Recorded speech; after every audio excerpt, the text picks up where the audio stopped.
Aquarius, hi! Welcome to Mr. Queen PH. Titingnan natin kung ano yung energies na parating sa inyo ngayong third quarter ng 2024. So that's July, August, September. So if you are interested in private readings, meron tayong link sa description. At sa pinned comment, pakicheck nyo na lang. Okay, so let's see. Check nyo na lang kung paano mag-book for a private reading. So let's see, Aquarius, what's up? You have the bee.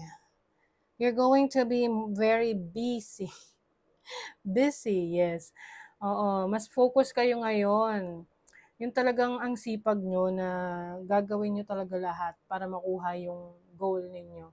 Ma-achieve nyo yung goal ninyo.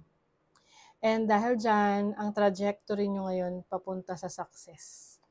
Oo. Focus na focus kayo eh. No? Hindi kayo magpapa-distract sa iba.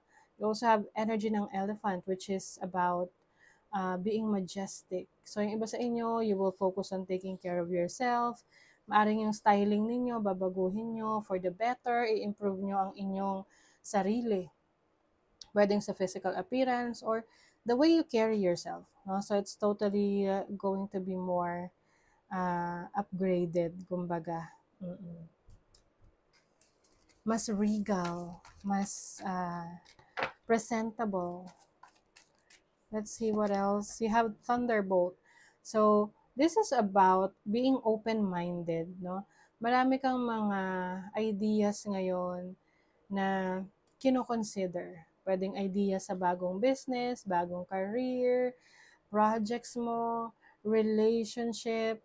So, ngayon, yung creativity mo talagang on point, no? Marami kang mga ideas na gusto mong subukan. So, let's see what else. Aquarius.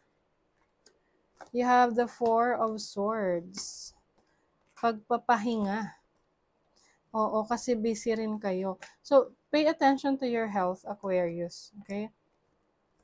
Kasi, may tendency na ino-overwork nyo yung sarili nyo. Kumbaga, parang gusto nyo agad makita yung resulta ng pinagtrabahuhan ninyo. It takes time, di ba?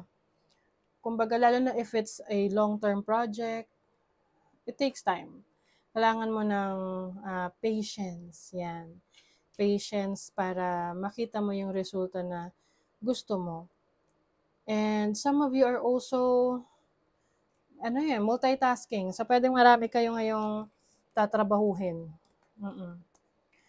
Yung iba, pinagsasabay niyo yung pagtatrabaho sa pagnenegosyo. Yung iba naman, sinasabay niyo yung pagnenegosyo sa pag-aaral or pag-aaral at pagtatrabaho. So, kumbaga, very productive, no? And at the same time, kailangan nyo rin pangalagaan yung inyong kalusugan. Kasi health is wealth. That is our number one wealth. Yung kayamanan natin yan, ating kalusugan. And with the Nine of Wands, para kasing meron kang pinagtsatsagaan. Okay? Pinagtsatsagaan mo ang isang, can be a job, career. Kasi parang nakikita mo na may pag-asa pa to. No? Kumbaga, nagtitiis ka, oo, kasi nakikita mo na may potential na baka in a few months, maging maganda na yung resulta niyan. Okay?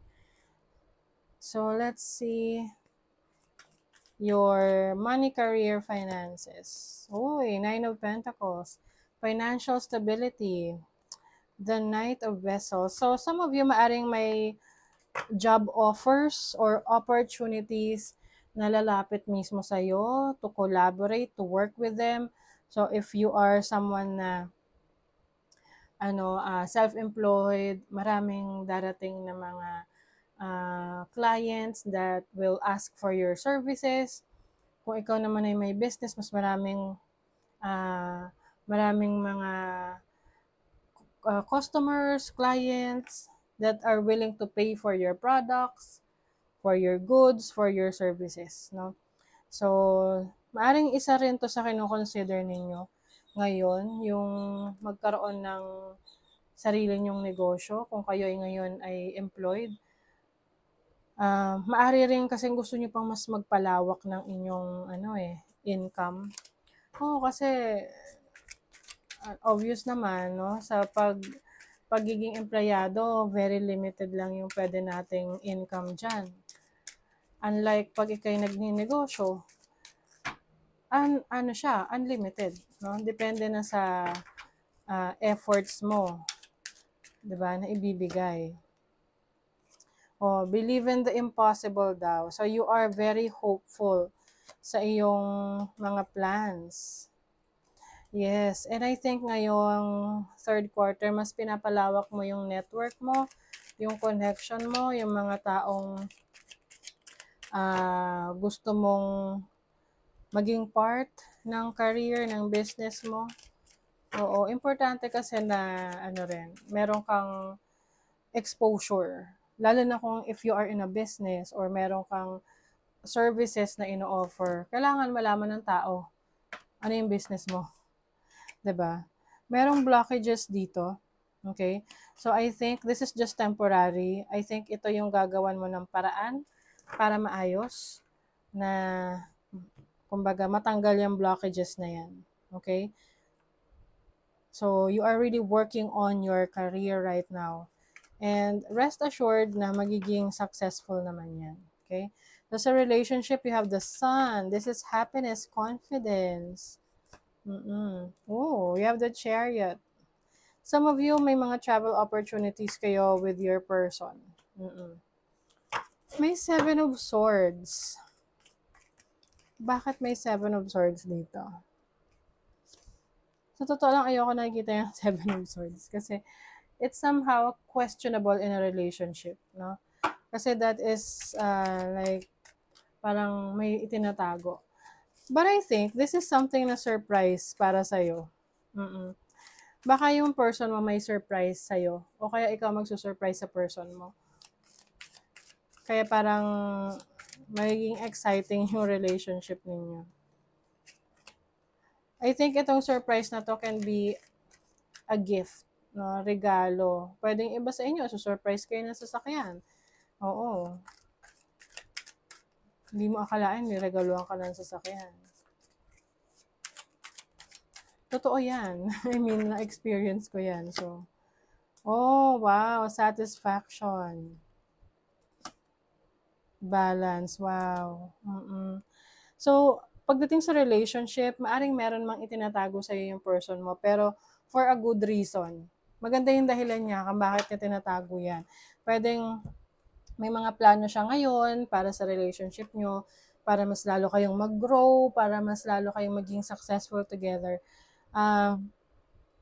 I think, meron siyang plano, pwedeng surprise na travel, or surprise na sasakyan, or surprise na material na bagay na kailangan mo talaga, no?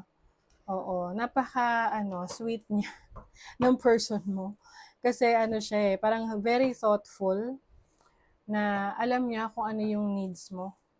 And this person is willing to give you what you need. So let's see what else.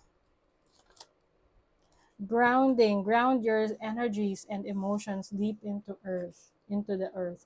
So some of you, maaring may mga times na parang you feel imbalance, no? May mga times na parang bilis nyo mapagod or mabilis kayo ma-stress.